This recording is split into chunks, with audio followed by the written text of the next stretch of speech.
Ate, let's talk about the challenges before the journalism today, in the contemporary journalism. First of all, from the technological perspective, you were talking today about the AI, and what the challenges within the AI, or maybe AI is the challenge itself for the journalists?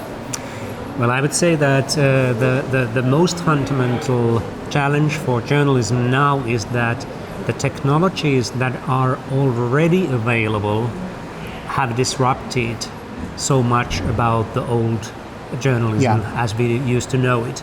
So companies like Google and Facebook and some Chinese companies have been able to use these new technologies for individual targeting.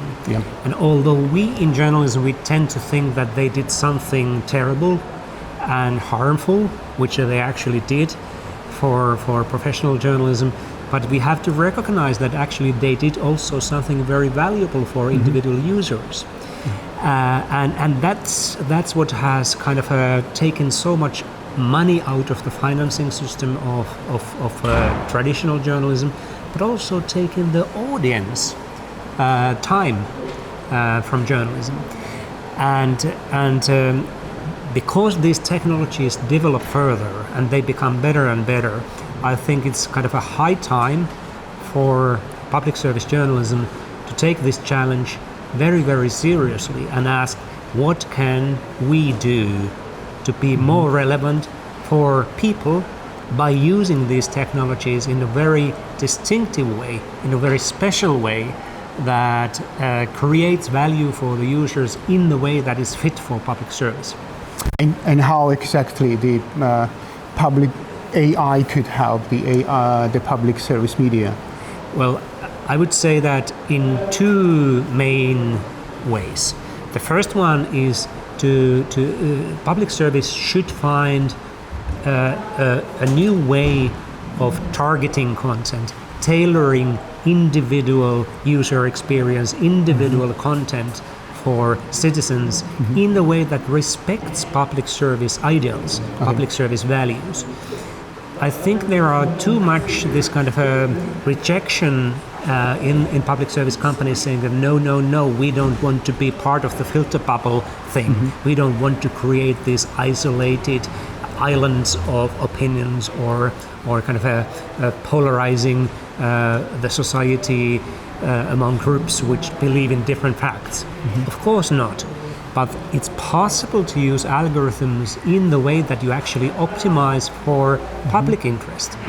And there has to be a way to do that, because if public service doesn't do that, that means that it will become less relevant in this new era of communication, which is very much defined by these in one-to-one relations. One person communicating with one person, so individual messages that go through the system all the time. That's the first one. The second one is, how can you create better content with AI? And there I would look for solutions that make public service different, distinctive in a valuable way. So investigative journalism using these methods, detecting human biases in the society, understanding what kind of decisions algorithms are already making in the society, and explaining that to people, just to mention a couple of examples. And what is your experience when researching in this field? Do you feel that the public service and media and the journalists at all are ready for that, are willing to meet this kind of challenge and solve it, and to use the opportunities these techniques gives them? I think there is kind of a strange combination of feelings. On the other hand, there is fear that is partly unfounded, and on the other hand, there are expectations that are unfounded as well. So some people see that the future will be fully automated, or there will be a dream come true, and that's not going to happen. There will be very, very fascinating technologies, but they are not going to solve all the problems of the world, and they are not going to be the creators of new content. That is still what humans have to do, and luckily can do. But on the other hand, there are lots of unfounded fears which kind of prevent both the journalists and the organizations of seeing the real opportunities of these technologies. So I think the kind of the foundation of being successful in these changes is to understand what is what.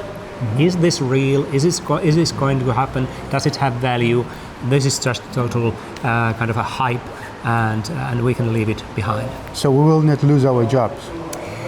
I'm not saying that nobody will lose jobs. I'm actually pretty sure that pretty many journalists will lose jobs, but it's not because of AI. It's because there is no funding. Because the news industry as a whole will still be losing some advertising money, some subscription money. And I think that ultimately the sizes of the newsrooms and the number of jobs is defined by the income, not how the work is organized. If you have income, if you are able to produce content that has value and people are willing to pay for that, or the public service funding system is stable because you are creating so good content, then in the newsroom the work will change, the jobs will change, but there will still be humans that actually are in control of all this. So what is your wish? Well, my wish is that I'm an optimist, so I always tend to see the positive side of the thing.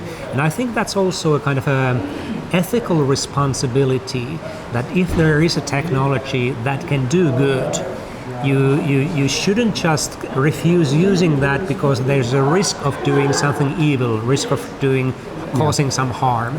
See the opportunities, see the potential. Public service companies, if they work together, they have a very, very unique probability in Europe to create something that nobody else can do if they put their resources together, if they share the understanding, if they share the technologies they create, if they learn together. Because there are not so many companies in Europe that are kind of relevant at all in this environment. The Googles and Facebooks and Amazons are American companies. The Chinese companies are growing fast. Who is going to take care of the European values in this environment? I think public service should take the challenge and bear the responsibility for this. Thank you so much for your time. Thank you.